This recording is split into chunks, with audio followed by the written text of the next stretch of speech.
तो आपको क्या लगता है नीतीश जी, क्या आपके इन चुनावी लॉलीपॉप से नियोजित शिक्षक मान जाएंगे क्या? आपको बता दें कि शिक्षकों का बीपीएससी परीक्षा फॉर्म भरने का कोई इरादा ही नहीं है, तो फिर उसमें छूट देने की कहाँ से बात आ गई? आप किसी भी उम्र में शिक्षकों को फॉर्म भरने के लिए जो आदेश दे दिए हैं, इससे क्या हो जाएगा? अगर उनकी 1 साल बची हुई है, अगर जॉब 2 साल बची हुई है, अगर वो बीपीएससी से परीक्षा भी देते हैं तो नियुक्ति होते होते वो रिटायर तक भी कर जाएंगे। तो इस तरीके का बात कह करके ये ओछी मानसिकता सरकार अपनी आप दिखा रहे हैं, ये गलत है। और टीटी लोगों को भी आपने फिर बांटने का काम किया है, उनको 10 साल का छूट दे दिया है। तो ये सब बातें जो हैं सरकार के द्वारा स्तर से किसी भी तरह से अच्छी नहीं मानी जा रही है। आप शिक्षक समाज को हर समय बांटने का काम किए हैं और फिर से बांटने का काम कर रहे हैं। आप लोगों की बहाली करने की जो मंशा आपकी साफ नहीं है।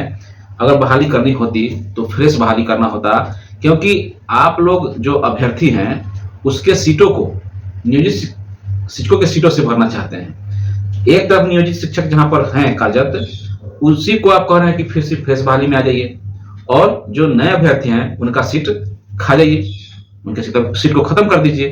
तो एक तो हमारी सीट जाएगी ही, क्योंकि आपने पंचायती राज के अंतर्गत जो बहाल शिक्षक हैं आपने डेथ कैडर घोषित कर दिया है। इस हिसाब से जैसे ही वो सीट छोड़ेंगे वो सीट खत्म हो गई, और आप नई बहाली करेंगे तो आप गुणगान करेंगे कि हमने 2.25 लाख शिक्षकों की बहाली की। लेकिन अगर देखा जाए तो अगर 50,000 भी शिक्षक उसमें पास कर जाते हैं तो 50,000 60,000 तो ऐसे ही शिक्षक से ही भरे जाएंगे। एक तब सीट खत्म भी हो गया, दूसरा आप कहेंगे कि हम भर्ती भी किए हैं। तो ये सब ना समझे वाले जो इस तरह के नियम कानून बनाए जा रहे हैं, और जो आईएएस हैं आईपीएस हैं आखिर क्या करते हैं एसी ऑफिस में बैठ करके? क्या इसी तरह के जो विभाजनकारी नीति है, बांटने की नीति है, वही बनाते रहते हैं? इससे तो यही लग रहा है कि अंग्रेज के जमाने के ये पदाधिकारी बन गए हैं। अंग्रेज के जमाने में भी इतना घृण्य कार्य कोई नहीं करता था। उस समय भी अंग्रेज के जमाने में अगर गांधी जी ने सत्याग्रह किया, बिना हथियार उठाए आंदोलन किया, तो आप सोच सकते हैं कि आज के डेट में अगर इस तरह से शिक्षक आंदोलन करते हैं तो आप कार्रवाई की बात करते हैं। तो आपसे अच्छा, आपकी सरकार से अच्छा तो उस समय के अंग्रेज लोग थे जो अच्छे थे। अंग्रेज का कम से कम इतना तो था कि गांधी जी के सत्याग्रह आंदोलन को उन्होंने समझा। लेकिन आज के परिप्रेक्ष्य में देखा जाए तो शिक्षक सड़क पर बैठते हैं, शांतिपूर्ण प्रदर्शन करते हैं, धरना करते हैं, आप उनके ऊपर कार्रवाई की बात करते हैं, कार्रवाई करते हैं। यहां तक कि आपने शिक्षकों को डंडे मार के खदेड़ने का कोशिश किया है, आंसू गैस के गोले दागे हैं, पानी की बौछारें चलाई हैं, गिरफ्तारियां की हैं। तो इस तरीके से अगर सरकार चलाना है तो चलाइए निश्चित तौर पर, लेकिन सरकार चलाते हुए जब 5 साल पूरा हो जाए तो फिर आप इन्हीं जनता के पास आएंगे, इन्हीं शिक्षकों के पास आएंगे जहां से आपको वोट की उम्मीद होगी।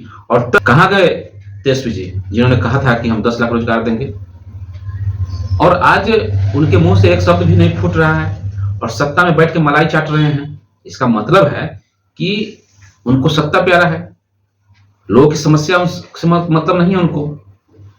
लोग समस्याओं में घिरे रहे हैं, उन्हें कोई मतलब नहीं है।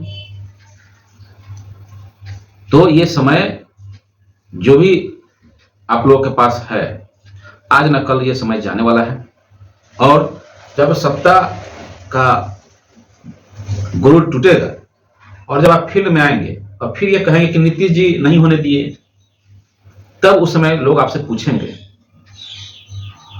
जैसे मोदी जी ने, सुशील मोदी जी ने वही कहा था, सत्ता में थे तो बोले कि भगवान भी आएंगे तो वेतनमान नहीं देंगे, और सत्ता से जब बाहर हो गए तो क्या बोलते हैं कि नीतीश जी ने कहा था ये बोलने के लिए। अरे किसको आप मूर्ख बना रहे हैं?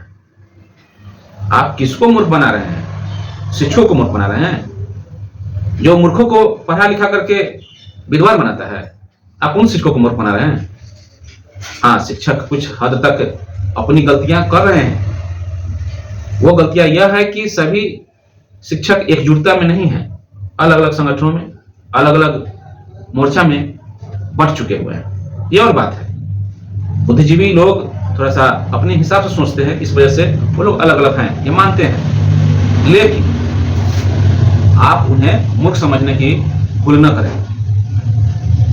और ये तो तय है कि कोर्ट में जब मामला जाएगा, कोर्ट में जब आपसे जवाब मांगा जाएगा, उस समय आपके पास जवाब नहीं होगा।